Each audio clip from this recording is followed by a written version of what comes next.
लेकिन पूतना है क्या? पूतना है अविद्या माया। दो प्रकार की माया होती है, विद्या और अविद्या। जब जीवन में विद्या माया आती है तो लोग परमात्मा को प्राप्त करने के लिए आगे बढ़ते हैं।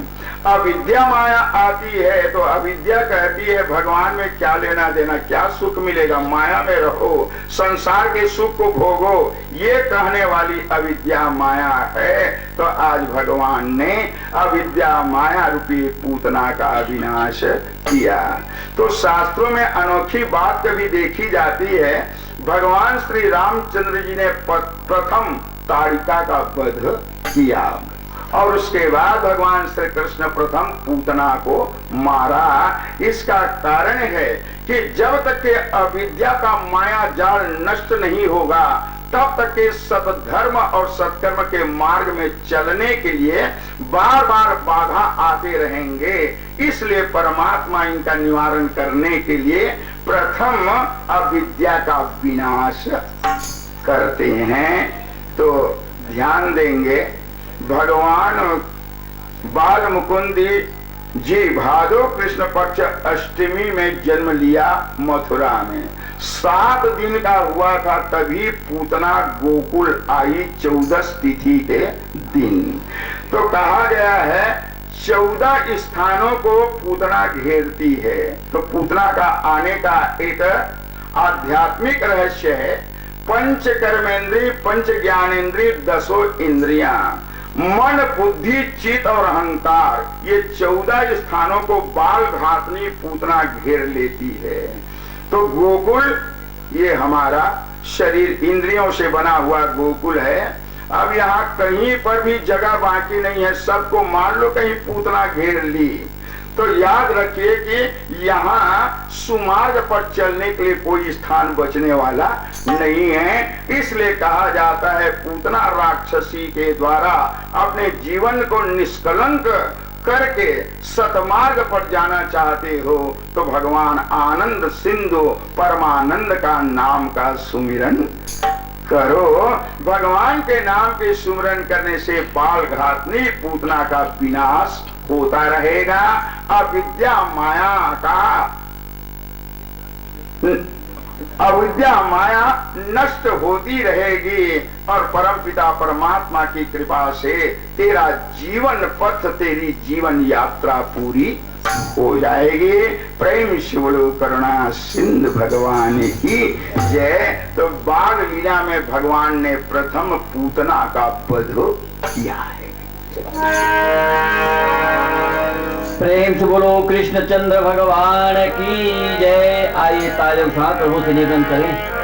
हे कृष्ण शांत हृदय को मेरे बनाइए, कृष्ण शांत हृदय को मेरे बनाइए, हे कृष्ण शांत हृदय को मेरे बनाइए, हृदय को मेरे बनाइए, प्रकाश अपनी कृपा का मुझको दिखाइए, प्रकाश अपनी कृपा का मुझको दिखाइए। अंतःकरण को ज्ञान से चार कंस को मिल गया। कंस सोचा कि मेरा काल यद्यपि नहीं मरा और उसके द्वारा पूतना प्रबल बलशालिनी मर चुकी, लेकिन मेरे को इतना तो पता चल गया कि 84 कोष के ब्रजमंडल में काल को ढूंढने की जरूरत नहीं है। गोकुल में पूतना मारी गई, इसका तात्पर्य है मेरा काल का अवतार गोकुल में ही हो गया। प्रत्येक बार मेरी दृष्टि और कहीं नहीं रहेगी काल को ढूंढने के लिए, केवल गोकुल में। और सुना गया है नंद बाबा के यहाँ, वहां के छोकरे ने ही, उस बालक ने ही पूतना का वध किया है। तो अब सरल हो गया काल को ढूंढने के लिए कंस के लिए। तो समय अनुसार थोड़ा समय का इंतजार करवाया कंस। इसके बाद भगवान का करवट बदलने का महोत्सव मनाया जा रहा था। भगवान 6 महीने के हो गए। उस समय सक्टासुर नाम का दैत्य समाचार सुन करके कि गोकुल में सबका ध्यान महोत्सव में है और बालक का वध हम करेंगे, तो गाड़ी के ऊपर दूध दही की मटकियां रखी हैं, सब लोग धूमधाम में लगे हैं और गाड़ी के ऊपर आ करके असुर बैठ गया। माता यशोदा जल्दी जल्दी गाड़ी के नीचे में कन्हैया को सुला दी है। उस समय मौका पा करके असुर ने जब गाड़ी को दबाना शुरू किया, भगवान पैरों से मारा, गाड़ी 7 बार उल्टी पलटी हो गई और भगवान के हाथों में, और उनका मरना था इसलिए गाड़ी के नीचे राक्षस को किया और भगवान रगड़ रगड़ के उस राक्षस का वध कर दिया। भगवान के हाथों सक्टासुर मारा गया। शास्त्र कहता है ये सक्टासुर क्या है? यही है संकटासुर। गोकुल में बार बार संकट आता है। पंच कर्मेंद्रिय, पंच ज्ञानेंद्रियों में 10 इंद्रियों से बना हुआ इस शरीर में नर नारी के लिए कभी न कभी सक्टासुर आ सकता है, संकटासुर आ सकता है और जिंदगी की गाड़ी को उल्टी पलटी कभी करने का प्रयास कर सकता है। इसलिए जिंदगी की गाड़ी को नारायण को सौंप दो, भगवान को सौंप दो, तेरी जिंदगी की गाड़ी वहीं जाएगी जहां तेरे को जाना है। और सक्टासुर जो इधर उधर तेरी गाड़ी को करने के लिए संकट लेकर के आया है, सदा भगवान का नाम सुमरन करने वाले का संकट का विनाश होता है। इसलिए इस चौपाई को सदा याद करें ताकि संकटासुर ना आए, सक्टासुर ना आए। दीन दयाल बिरजु संभारी, दीन दयाल बिरजु संभारी। इसलिए बचने के लिए भगवान की शरण जा करके उनका नाम का सुमिरन करते रहो। संकट में कोई परिवार नहीं बचाएगा, एक दूसरे का कोई सहयोग नहीं कर पाएगा, क्योंकि सभी लोग संकट से ग्रसित हैं। तो स्वयं बंधन में बंधे हैं, वो दूसरे को क्या बंधन मुक्त करेंगे। इसीलिए शास्त्र कहता है उस मालिक पर भरोसा करो और सदा भगवान का नाम का सुमिरन करो, सक्टासुर का विनाश हो जाएगा। अब सक्टासुर जब मारा गया तो कंस को और प्रबल विश्वास हो गया, जहां पूतना मारी गई, सक्टासुर मारा गया, वहीं काल का जन्म हुआ है। अब कोई संदेह नहीं। फिर समय व्यतीत किया और भगवान का आज वर्षगांठ मनाने का दिन है, बर्थडे मनाया जा रहा है भगवान के लिए। तो उस जमाने का बर्थडे कुछ और था, अब थोड़ा कलयुग में परिवर्तन हो गया है। वर्षगांठ जब मनाने को होता है तो देवी देवता के सामने दीपक जला करके, अगरबत्ती जला करके, नारियल तोड़ करके वर्षगांठ मनाते थे। लेकिन अब ऐसा परिवर्तन हो गया है कि मोमबत्ती जलाते हैं, इसके बाद में जलती हुई मोमबत्ती को बुझा देते हैं। समझ में नहीं आता है। ये पाश्चात्य सभ्यता का ही देन है। भारतीय संस्कृति में ऐसा कोई नियम नहीं है, क्योंकि हमारी परंपरा यही चली आती है कि दीपदान पहले करो, दीपक जलाओ, और अचानक दीपक बुझ जाती है ना, तो हम लोगों को संदेह हो जाता है कुछ न कुछ गलती हो गई क्या, कुछ कमी हो गई क्या।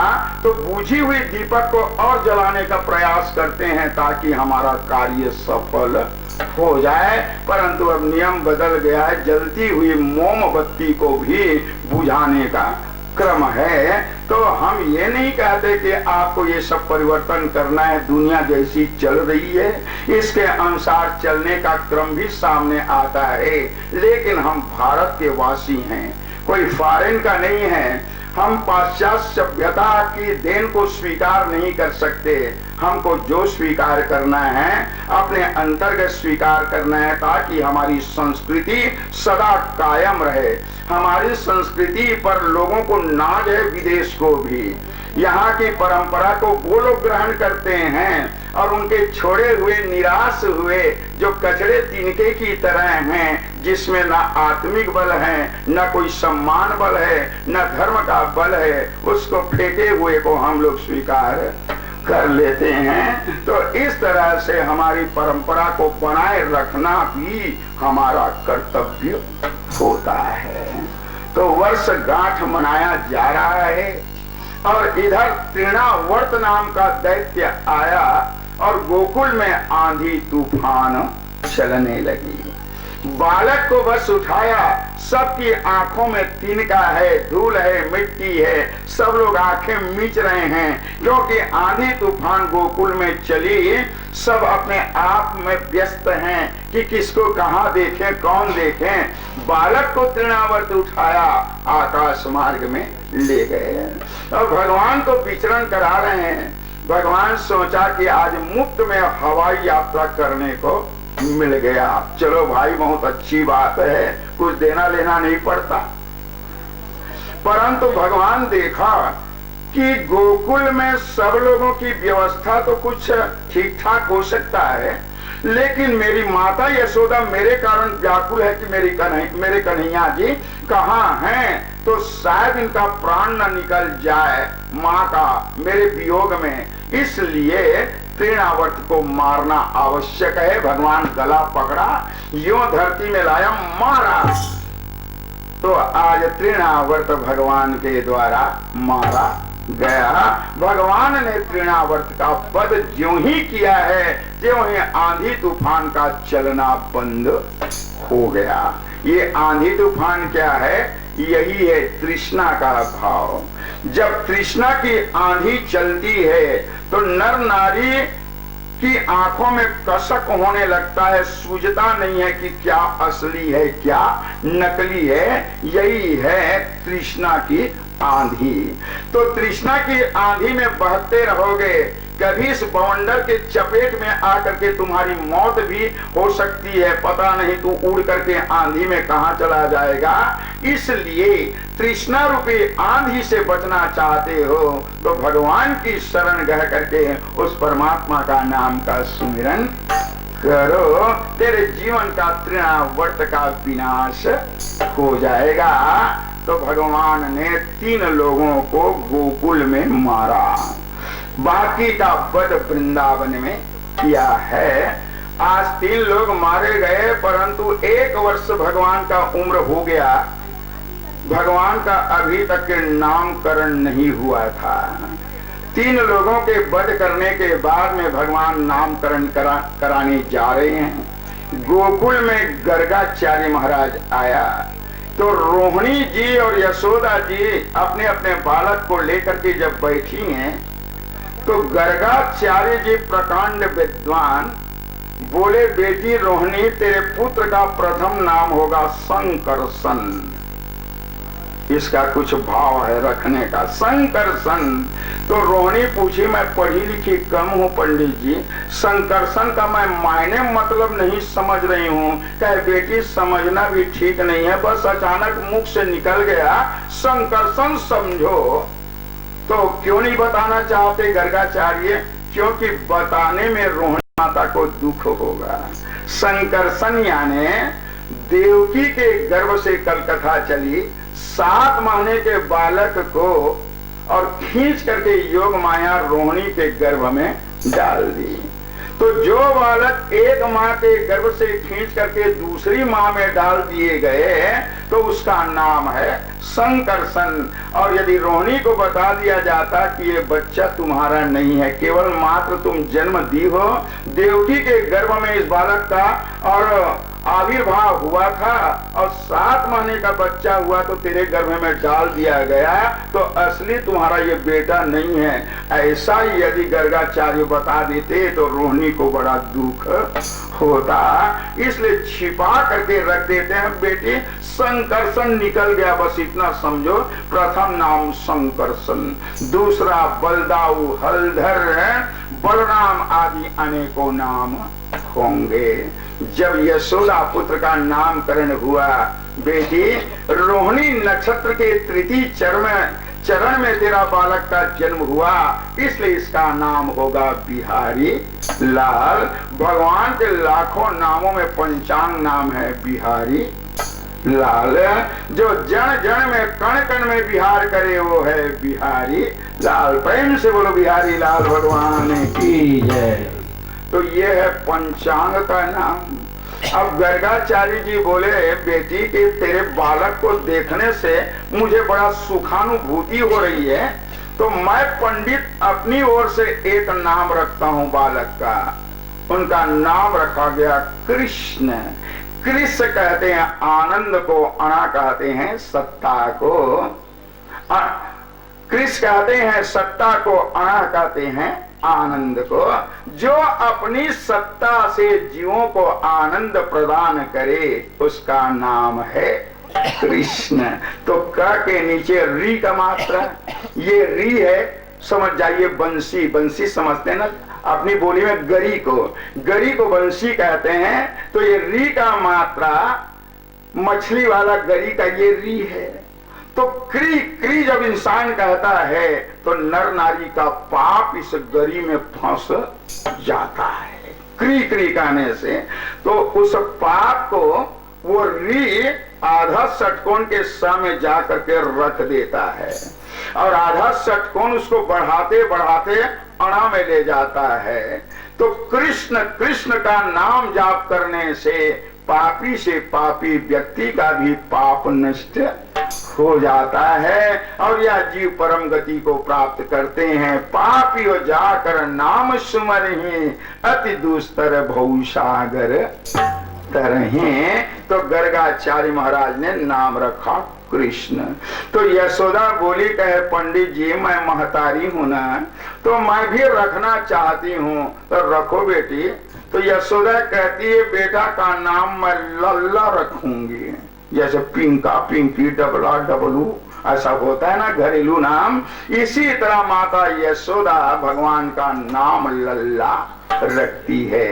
आज भगवान का नामकरण हुआ। प्रभु सोचा बाल माधुरी लीला में अब इस कृष्ण के रूप में, आनंद के रूप में मैं अपने भक्तों को प्रसाद देकर आनंद का दान देने के लिए आया हूँ। लेने वाले जरा कतार में खड़े हो जाइए और मेरी प्रसाद को विधिवत ग्रहण करो, तेरा जीवन धन्य हो जाएगा। तो प्रथम प्रसाद लेने वाले में भगवान चंद्रदेव आते हैं। ध्यान देंगे, अब भगवान की बाल लीला गोकुल में प्रारंभ होती है।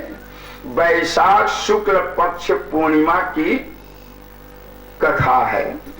गगन में भगवान चंद्रदेव उदयमान हैं और भगवान का सुमरण करते करते चंद्रमा रोने लगा। कहे प्रभु आपने मुझे छोड़ दिया भगवान, क्योंकि भादो कृष्ण पक्ष अष्टमी तिथि में तेरा जन्म हुआ है। तो चंद्रमा का शोषण पक्ष है कृष्ण पक्ष और पोषण पक्ष है शुक्ल पक्ष। तो आप यदि शुक्ल पक्ष में अवतार लेते तो मैं नाचने लग जाता। मैं समझता कि भगवान ने मेरे ऊपर भी कृपा की है, लेकिन आपने मुझको छोड़ दिया भगवान। इसीलिए मेरी आंखों में आंसू है। जब तक कि आप धन्य नहीं करेंगे, तृप्त नहीं करेंगे, तब तक कि मुझ चंद्रमा के आंसू बंद होने वाली नहीं है। तो चंद्रदेव को रोता देखकर भगवान सोचे जो मेरे लिए रोता है उसके लिए मैं भी रोता हूँ। चिंता मत करो, प्रसाद देने आ रहा हूँ, समय का इंतजार करो। बिछौने में बालक सोया है, रात का समय है, वैशाख शुक्ल पक्ष पूर्णिमा, गर्मी ज्यादा लग रही है, माँ बेटे की नींद नहीं पड़ी। तो यशोदा कहती चल बेटा तेरे को आंगन में घुमा देती हूँ रे लल्ला। दोनों की नींद नहीं पड़ रही है रे बेटा, थोड़ा घूम लेंगे तो नींद आ जाएगी। जब आंगन में लाए तो कन्हैया रोने लगे। मनाने के लिए माता चंद्रमा को दिखाने लगी, देख बेटा ये तेरा खिलौना है, जैसा तू सुंदर उसी तरह गगन का चंदा सुंदर। खिलौना लेगा? तो भगवान नन्हे नन्हे हाथों को ऊपर किए हैं, मानो मनोभाव है भगवान का। चंद्र खिलौना लई हौरी मैया, मैं तो चंद्र खिलौना लई हूं। ये मनोभाव प्रकट हुआ, हाथों को ऊपर किया, लेकिन चंद्रमा हाथ में थोड़ी आएगा। तो अपनी माँ को मारने लगा भगवान कि ये चंद्रमा मेरे हाथ में क्यों नहीं आता। तो माँ बोली कि जरा अपने हाथ को और लंबा करो। भगवान सोचा इतना लंबा करूं कि अभी तोड़कर ला सकता हूं, परंतु मर्यादा का सवाल है, तो फिर भी उसका रोना बंद नहीं हुआ भगवान का। तो बोले ठीक है, इनको तो मनाना पड़ेगा। अरे चंद्रावली, चंद्रानना, विशाखा, मधुकुलिया सखिया, क्या है री नंदरानी, अरे परात में जल तो लाना। परात में जल आ गया और चंद्रमा की परछाई जल में पड़ने लगी। मनाने के लिए माँ कहती, देख बेटा ऊपर का चंदा अब परात में आ गया है, निकाल ले बेटा। उस समय परछाई को पकड़ने के लिए दोनों हाथ जब किए तो परछाई कहीं पकड़ में आएगी। तो भगवान रोने लगे। तो यशोदा बोली ठीक से पकड़, उधर भाग रहा है। तो भगवान सोचे, वारी मैया, दुनिया को मैं चलाता हूँ, ये मेरे को चला रही है, परछाई भी कभी पकड़ में आने वाली है। अंत में यशोदा बोली, सुनो बेटा, ये परछाई है रे, पकड़ में नहीं आएगी। आज उस चंद्रमा के बीच में तेरी दोस्ती करा देती हूँ, फिर तू चुप हो जाएगा ना। तेरा नाम कृष्ण है, उसका नाम चंद्र है, आज से तेरा नाम कृष्ण चंद्र होगा। मान गए। चंद्रमा को पूछा, क्यों मेरे नाम पर तेरा नाम जोड़ दिया गया, प्रसाद मिली कि नहीं मिली, कि इतनी प्रसाद मुझको मिली, मैं धन्य हो गया प्रभु। जब जब आपकी जय जयकार होगी तो लोग कहेंगे, प्रेम से बोलो श्री कृष्ण चंद्र भगवान की जय। तो प्रभु आपके नाम के साथ मेरी भी जय जयकार होगी। तो कहा जाता है, गगन के चंदा को प्रसाद देकर भगवान ने धन्य किया। नर नारी तेरे पास भी चंद्रमा है, उनको भी रुला ले। एक बात प्रमाण है शास्त्रों का, हंसते रहोगे मुस्कुराते रहोगे तो भगवान की कृपा नहीं होती। जब तक के नारायण के लिए जोरों से चिल्ला करके आंसू नहीं बहाओगे, नहीं रोओगे, तब तक के भगवान का ध्यान हमारी ओर आने वाला नहीं है। एक बात ध्यान देंगे आप, जब खिलौना को महतारी दे देती है और काम काज में लग जाती है, तो बच्चा जब तक के नहीं रोता, खिलौने में खेल रहा है, तब तक के माता उनको गहने के लिए, पकड़ने के लिए, लेने के लिए नहीं जाती। जब जोरों से चिल्ला करके बच्चा रोता है, खिलौना की ओर ध्यान नहीं देता, तो लाखों कार्य छोड़ करके महतारी उनको लेने के लिए जाती है। इसी तरह भगवान भी महतारी है। तीन कर सदा करो रखवारी, और जिम बालक राखई मह तारी। तो इस तरह जगत एक खिलौना है, तो खिलौना में खेलते रहेंगे तब तक भगवान का ध्यान नहीं जाएगा।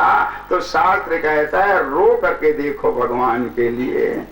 तो किसको रुलाना है? मन को, क्योंकि मन को ही तरना है ना। जीवात्मा तो अपने जगह में है, लेकिन जीवात्मा को स्वर्ग ले जाने वाला, वैकुंठ ले जाने वाला, नरक ले जाने वाला ये मन ही है। मन एवं मनुष्यानाम कारणम बंध मोक्षयो। तो कहा जाता है मन को ही तारना होता है, जीवात्मा को उनके अनुसार स्वर्ग नरक का दर्शन होता है।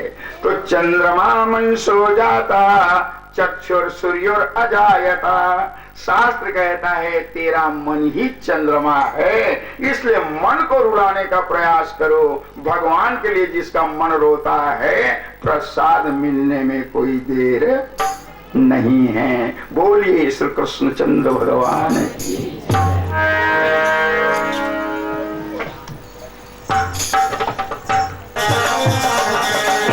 सारे ब्रह्मांड का जीवन धारा है, ब्रह्मांड का जीवन धारा है।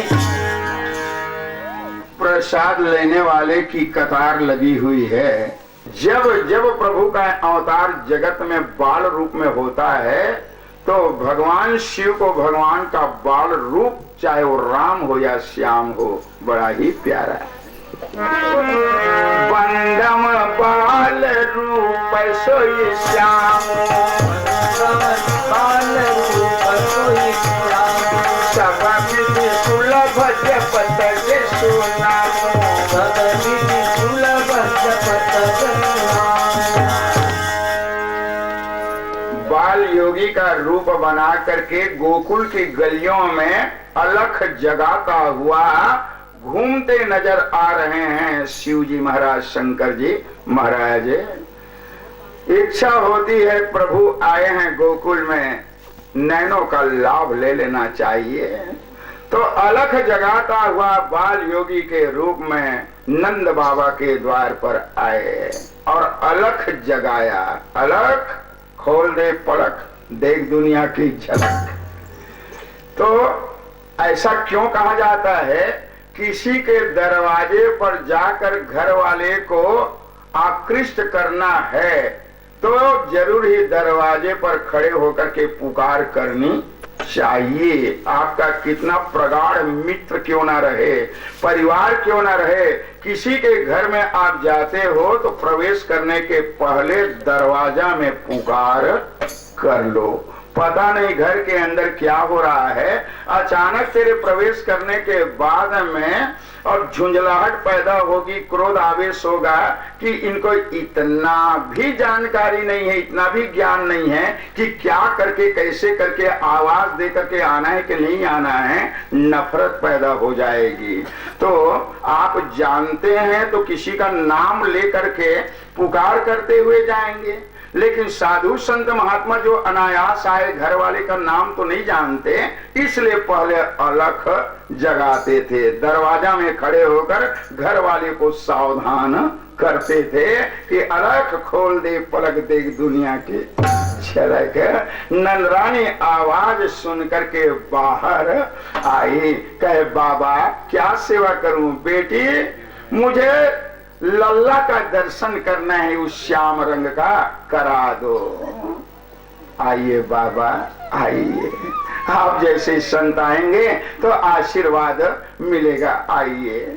जिस समय शिव जी को लेकर के योगी के भेष में आंगन में विराजमान कराई है, भगवान को लेकर के नंदरानी आई दर्शन कराने के लिए। सुखदेव जी कथा बता रहे हैं, आंगन पावन है, पवित्र है, क्योंकि नंद जी की आंगन है। तो नंद जी क्या है? आनंदम दयतीति नंद है, जो दूसरों को अपने प्रयास से आनंद का दान करे उसको नंद बाबा कहते हैं। यशोदा क्या है? यशोर ददातीति यशोदा, जो कभी अपनी बड़ाई ना माने, अपनी बड़ाई ना करें, जो सदा दूसरे की बड़ाई करते हैं, उनकी बुद्धि को यशोदा कहा जाता है। उसी के यहाँ आनंद मिलता है। कहाँ? अपनी बड़ाई करने वाले के यहाँ आनंद नहीं है। अपने को स्वयं आनंद देने के लिए आनंद नहीं है, दूसरों को अपने प्रयास से आनंद दोगे तो तुम्हें भगवान की कृपा से आनंद की प्राप्ति होगी। अपनी बड़ाई ना करके दूसरों की बड़ाई करो तो जहां नंद और यशोदा का योग है तो कृष्ण रूपी आनंद के रहने में कोई देर नहीं है। अवश्य कभी न कभी सांगन में आते हैं तो भगवान आए हैं। तो केवल आनंद ही नहीं, शिव भी आते हैं। शिव कहते हैं कल्याण को। तो जिनके यहाँ ये भावना है नर नारियों में, वहां पर आनंद रूप कृष्ण और शिव रूप कल्याण का मिलन होता है।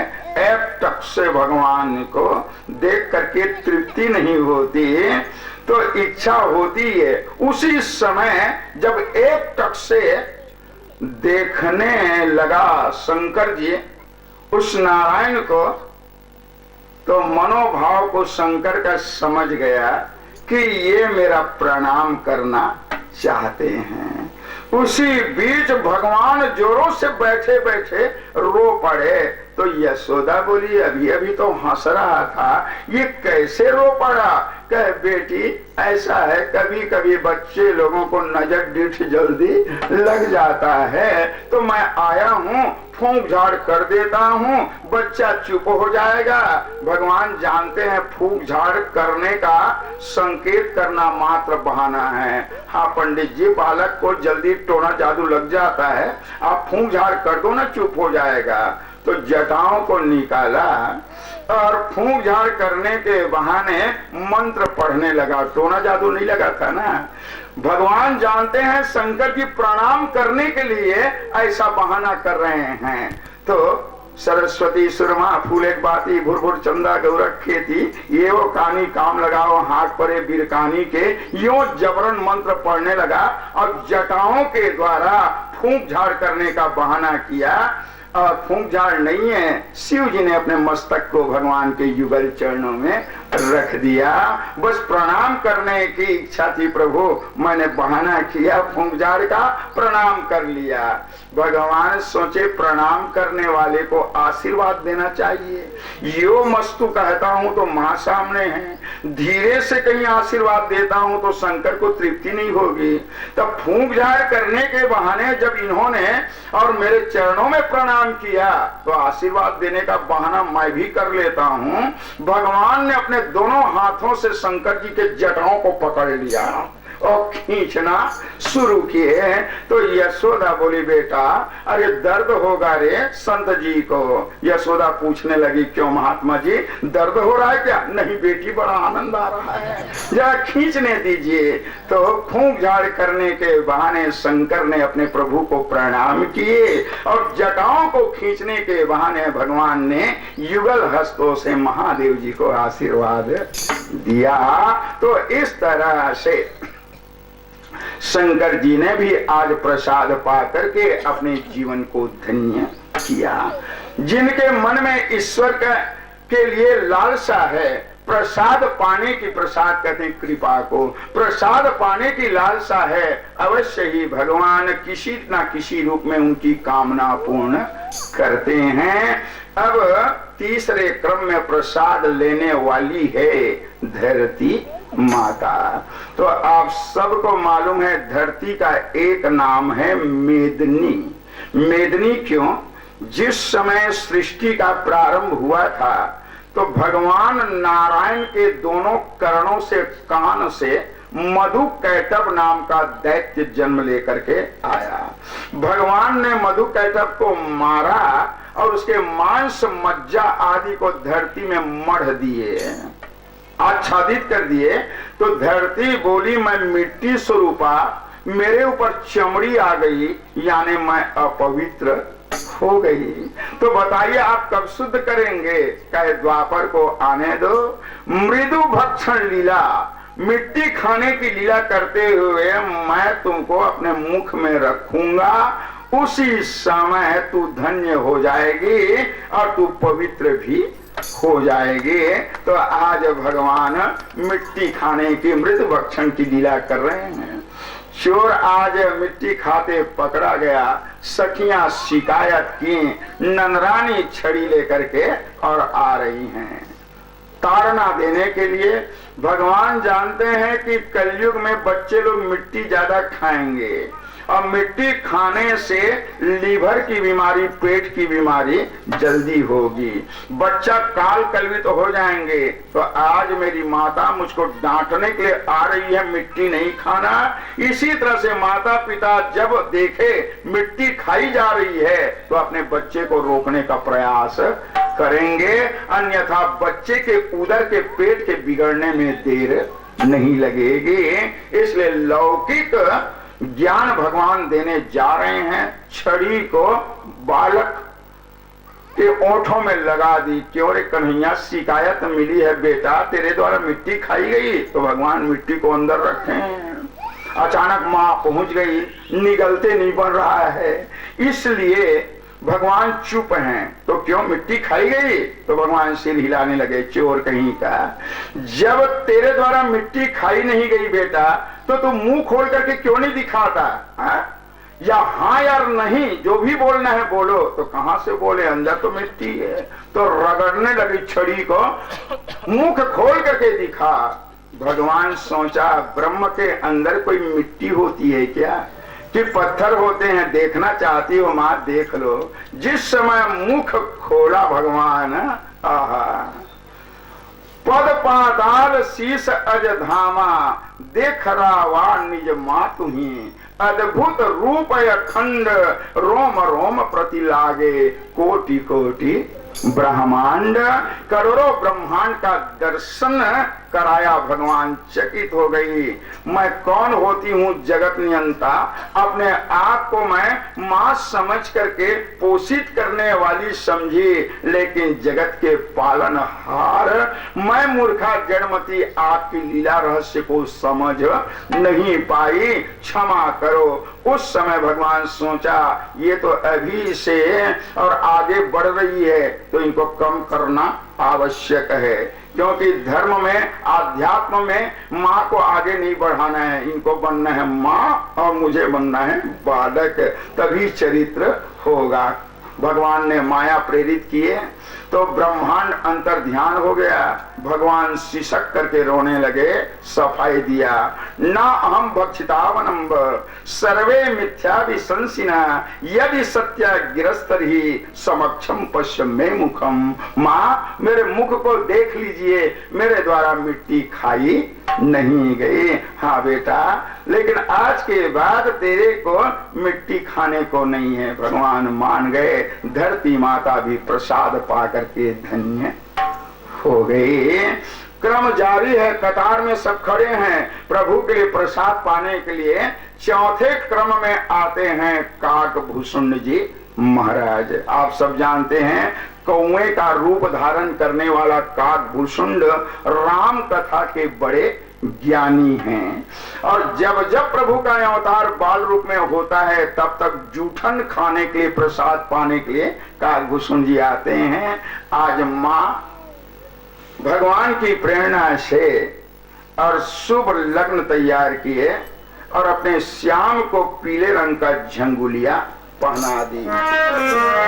पीत झंगुलिया तन पहिराई, झंगुलिया तन पहिराई, वाको शोभा बरनी न जाए, वाको शोभा बरनी न जाए। पीला झंगुलिया में भगवान श्याम जी जच रहे हैं।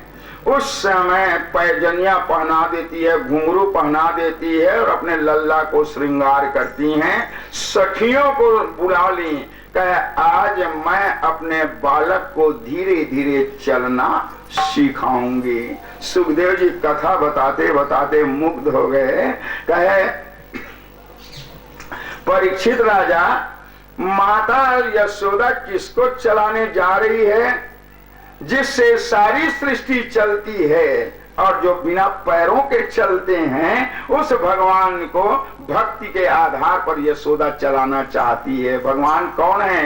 बिनु पद चलई सुनई बिनु गाना, बिना पैर के चलने वाले। तो भक्ति में वो शक्ति होती है कि भगवान को चला सके। तो जिस समय सखियों का आधार लेकर के अपने कन्हैया को चलाना सिखा रही है, तो पैर को उठा रहे हैं भगवान। मधुर आवाज निकल रही है, बाजे बाजे श्याम तोरी पैजनिया, बाजे बाजे श्याम तोरी पैजनिया, यशुमती सुत को चलन सिखावती, यशुमती सुत को चलन सिखावती, उंगली धरावती ग्वालिनिया, बाजे बाजे श्याम तोरी पैजनिया। बड़ी मधुर आवाज निकल रही है। एक एक करके भगवान चरण को रख रहे हैं। अंत में बोली, बेटा मैं अब काम काज में जाऊंगी रे, रोना नहीं रे बेटा। ये रोटियां हैं, मक्खन है, और इसको तुम खाते हुए आंगन में बैठना, चिल्लाना नहीं। मैं कुछ काम करके आ रही हूँ। भगवान सिर हिलाया और रोटी को लेकर के खा रहे थे। काकभूषुंड जी छप्पर में आ गया है। भगवान से इशारा से पूछा क्या हाल चाल है? भगवान बोले तेरे लिए ही तो रखा हूं ना। माँ चली गई, आजा चुपचाप और खाले प्रसाद। काकभूषण जो ही आया, बाल चपलता के कारण भगवान दांत कटकटाए हैं और रोटियों को जो हाथ में रखा था पीछे में छिपा दिए। काकभूषण जी बोले कैसा कंजूस भगवान है रे, बुला लेता है, रोटियों को छिपाता है, लेकिन मैं ऐसा हठीला काग हूं कि बिना प्रसाद लिए मैं जाने वाला नहीं, कब तक के नहीं देंगे। समय का इंतजार किया, छिप गए। उधर ललिता विशाखा सखियां आई, कहे अरे लल्ला तेरी चितवन बड़ी अच्छी है रे, जरा एक बार और अंगूठा दिखा करके जिह्वा के द्वारा भाव भंगिमा का प्रदर्शन तो कर दो, इसमें रस निकलता है, पान करने में बड़ा आनंद आता है। तो सखियों के बीच भगवान अंगूठा दिखा रहे हैं, कभी जिह्वा के द्वारा उनको भाव भंगिमा से पूर्ण कर रहे हैं। भगवान का ध्यान उधर है, रोटी वाली बात को भगवान भूल गए। पीछे से काकभूषण आया, बस रोटी को दबाया, छप्पर में चले गए। बस प्रभु आप अपना काम करो, मेरा काम हो गया। बाल चपलता की लीला दिखाते हुए भगवान रोटी के छीन जाने पर जोरों से चिल्ला करके रोए, माँ माँ काग मेरी रोटी छीन करके ले गए, दौड़ो माँ। लेकिन माँ सुनती नहीं है। तो भगवान का गला रूंध गया चिल्लाते चिल्लाते।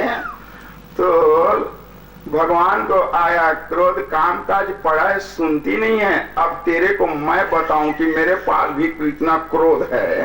तो जल पात्र रखा गया था, उसको मिट्टी में डाल दिया और जल को मिट्टी में लगा करके कीचड़ बना करके अपने हाथ पैर में ऐसा लगा लिए, ताकि माँ आएगी तो अपना मैं क्रोध जताऊं।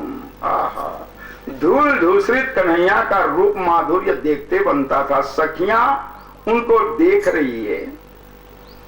धूरे भरे अति शोभित श्याम जू, तैसी बनी सिर सुंदर चोटी, खेलत खात फिरे अंगना, पग पैजनी बाजत पीरी कछौटी, वाछ बिकोरे से खानी बिलुकत, वारत काम कला निधि कोटी, काग के भाग बड़े सजनी, हरी हाथों से ले गयो माखन रोटी। अरे काग तू बड़ा भाग्यशाली, जो कन्हैया के हाथों से रोटी छीन लिया, तेरा भाग्य प्रबल है। इधर सराहना करने लगी और उधर भगवान चिल्लाते चिल्लाते और रोष जोश बता रहे हैं, धूल धूसरित हैं। माता दौड़ी हुई आई और बोली क्या पहाड़ टूट गया तेरे ऊपर रे, काम काज करने नहीं देता रे बेटा, क्या हो गया? कहे अभी आ रही हो? ऐसा जोरों से मारा भगवान अपनी माँ को, बेचारी चुप वहीं पर गिर पड़ी, फिर भी हंस रही है। नटखट कहीं का, माँ को कोई बच्चा मारते हैं रे, मूर्ख कहीं का, अज्ञानी। जो निकला अपने बालक को गाली देने लगी, साधारण गाली। तो बेटा उठ उठ, ये सब क्या कर लिया? ऐसा लगता है रे तू पिछले जन्म में सुअर रहा होगा रे, तभी तू मिट्टी में लोटपोट हो गया। देखो क्या बना करके रखे हो, सारी मिट्टी को तन में लगा लिए हो। सुअर लोग ऐसा लगाते हैं। तो पिछले जन्म में सुअर रहा और इस जन्म में मेरे कोख से जन्म लेकर के आ गए। तो भगवान बोले कितनी दूर की बात जानती है मेरी माँ, मैं सुअर का अवतार लेकर आया था, लेकिन उस सुअर के बीच में तुलना नहीं है। तुलना है ये विष्ठा खाने वाले सुअर के बीच में। उठ बेटा उठ रे, नाराज नहीं होना बेटा, मैं काम काज कर रही थी रे, क्षमा कर देना बेटा। उठाने का प्रयास कि पुनः दूसरी बार मारी गई माँ गिर पड़ी, फिर भी हंस रही है। कहा जाता है बचपने की मार बच्चों का माता पिता को अच्छा लगता है ना। हाँ, बच्चा मारे तो अच्छा लगता है, हंसी आती है, और वही बेटा कहीं नौजवानी में मारे तो अच्छा लगेगा, रातों रात बंटवारा हो जाएगा। कोई फिर सहन करने वाला नहीं। तो समय समय के अनुसार सारी चीजें जचने को होता है। बहुमूल्य वस्त्र पहनी है, लेकिन माँ की ममता को देखो। भगवान बता रहे हैं कि ऐ पिता कहलाने वाले लोगों, तुम ऐसा प्रेम प्यार बच्चे को कभी नहीं दे सकते। माँ को अपने वस्त्र का कोई मूल्य नहीं है। धूल दूसरी कन्हैया को यहाँ पर लगा ली, बार बार प्रेम करने लगी, चुम्बन लेने लगी। कीचड़ हो गया कि साड़ी गंदी हो गई है, इस पर भी माँ का ध्यान नहीं होता। और हम लोग ऐसा नहीं है, क्योंकि हम लोग आयरन वाले हैं।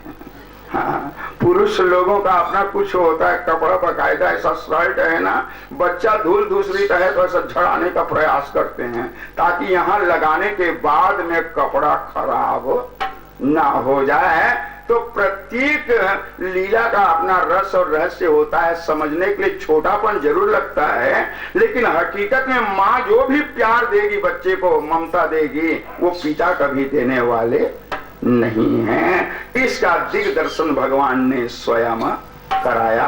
आज वही परम पिता परमात्मा बाल माधुरी की दिव्य लीला करते हुए यमलार्जुन का भी उद्धार करने जा रहे हैं। अभी भगवान की गोकुल में बाल लीला चल रही है।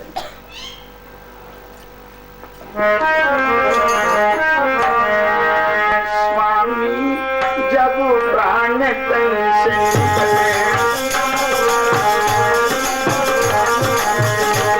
गोविंद नाम लेकर फिर प्राण तन से निकले, गोविंद नाम लेकर फिर प्राण तन से निकले, गोविंद नाम लेकर फिर प्राण तन से निकले, गोविंद नाम लेकर फिर प्राण तन से निकले। सम्मुख सामरा हो मुरली का स्वर भरा हो, सम्मुख सामरा हो मुरली का स्वर भरा हो, सम्मुख सामरा हो मुरली का स्वर भरा हो, सम्मुख सामरा हो मुरली का स्वर भरा हो। तिरका चरण खड़ा हो जब प्राण तन से निकले, तिरका चरण धरा हो जब प्राण तन से निकले, तिरका चरण धरा हो जब प्राण तन से निकले।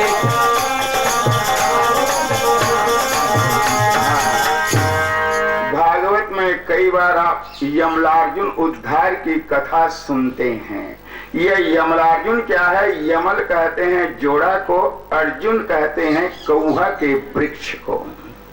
दो भाई कौहा के वृक्ष के रूप में इस तरह से सटे हुए यमुना के तट में हैं, उनको भगवान उद्धार करने जा रहे हैं। आज दीपावली का दिन है, बच्चे लोग फटाका फोड़ रहे हैं, गलियों में नाच रहे हैं, कूद रहे हैं। उनके साथ में बच्चों के बीच में कन्हैया भी है। सभी बच्चों के हाथों में फटाका है, परंतु माता यशोदा अपने बच्चे को फटाका नहीं दी। तो भगवान ऐसा लोगों का सहयोग लेकर के फटाका फोड़ रहे हैं। तो बच्चों ने चिढ़ाना शुरू किया, राजकुमार कहलाते हो लेकिन देखो तो तुम्हारे हाथ में फटाका नहीं है, तुम भी कृपण, तेरे माता पिता भी कृपण। कृपण शब्द सुनते ही भगवान नाराज हो गए कि हम कंजूस हैं क्या? अरे हमारे यहाँ किस बात की कमी है? बहुत सारे फटाके हैं, जब है तो ला करके दिखा भला। कन्हैया चिढ़ गए, क्या मैं कमजोर हूँ? दौड़ते हुए गए, माँ की अंचल को पकड़ लिया। माँ मुझे बहुत सारा फटाका चाहिए, बच्चे मुझको चिढ़ा रहे हैं। कहे मेरे लल्ला चौथापन का श्याम, सुन रे बेटा, यदि तेरे को मैं फटाका दूंगी ना, हाथ जल जाएगा बेटा। तो मैं अब बोलिए मेरे लिए क्या होगा? जब तेरा नुकसान शरीर का होगा, तू जल जाएगा, तो मेरे से सहन होगा क्या? माखन मिश्री खा ले बेटा, स्तनपान कर ले, परंतु फटाके की मांग मत कर। कहे नहीं मेरे को फटाका चाहिए। लोग चिढ़ाते हैं, समझाते समझाते मां थक गई, अंत में बोल उठी, मैं एक बाप की बेटी हूँ, मैं तेरे को फटाका नहीं दूंगी। अब बोल क्या करेगा? भगवान को आया क्रोध, तू एक बाप की बेटी तो मैं भी एक बाप का बेटा, फटाका फोड़ करके मैं रहूंगा। कहे कहां से पाएगा? रखे हैं, हमारी मर्जी। चोर कहीं का कहां रखा है बेटा, दिखा रहे। इस तरह से माँ ललक झलक से जब देखने का प्रयास करने लगी, भगवान बोले फटाका देखना चाहती हो 10 कदम पीछे हटो, आंखों को बंद कर लो, फिर फटाका दिखाता हूँ। आंखें जो ही बंद हुई है यशोदा जी की, दूध दधी की मटकियां वहीं पर रखी थी, वहीं पर छड़ी रखा हुआ था। कहीं किस काम का माँ है, फटाका नहीं देती। यूं छड़ी लेकर देख कर तड़ा कर जब मटकियां तोड़ने लगे, आवाज आई, कई मटकियां टूट गई, दूध दधी की धारा बहने लगी। आंखें खुली, कहाँ है बेटा फटाका, देखो ये सब टूट गया, यही तो फटाका है। मेरे पूर्वजों की संजोई हुई मटकियां क्षण भर में बर्बाद कर दी। अरे नटखट, आज मैं तुम्हें छोड़ने वाली नहीं। भगवान के प्रति क्रोध आया यशोदा जी को पकड़ने के लिए जब दौड़ाती है, तो भागवत में प्रसंग आया है, माँ और बेटे के बीच में 2 अंगुल का अंतर है। ब्रह्म और जीव के बीच में 2 अंगुल का अंतर। भगवान को पकड़ना चाहते हो तो सतो भाव से पकड़ो, रजो भाव तमो भाव यदि होगा तो भगवान कभी पकड़ाने वाले नहीं हैं।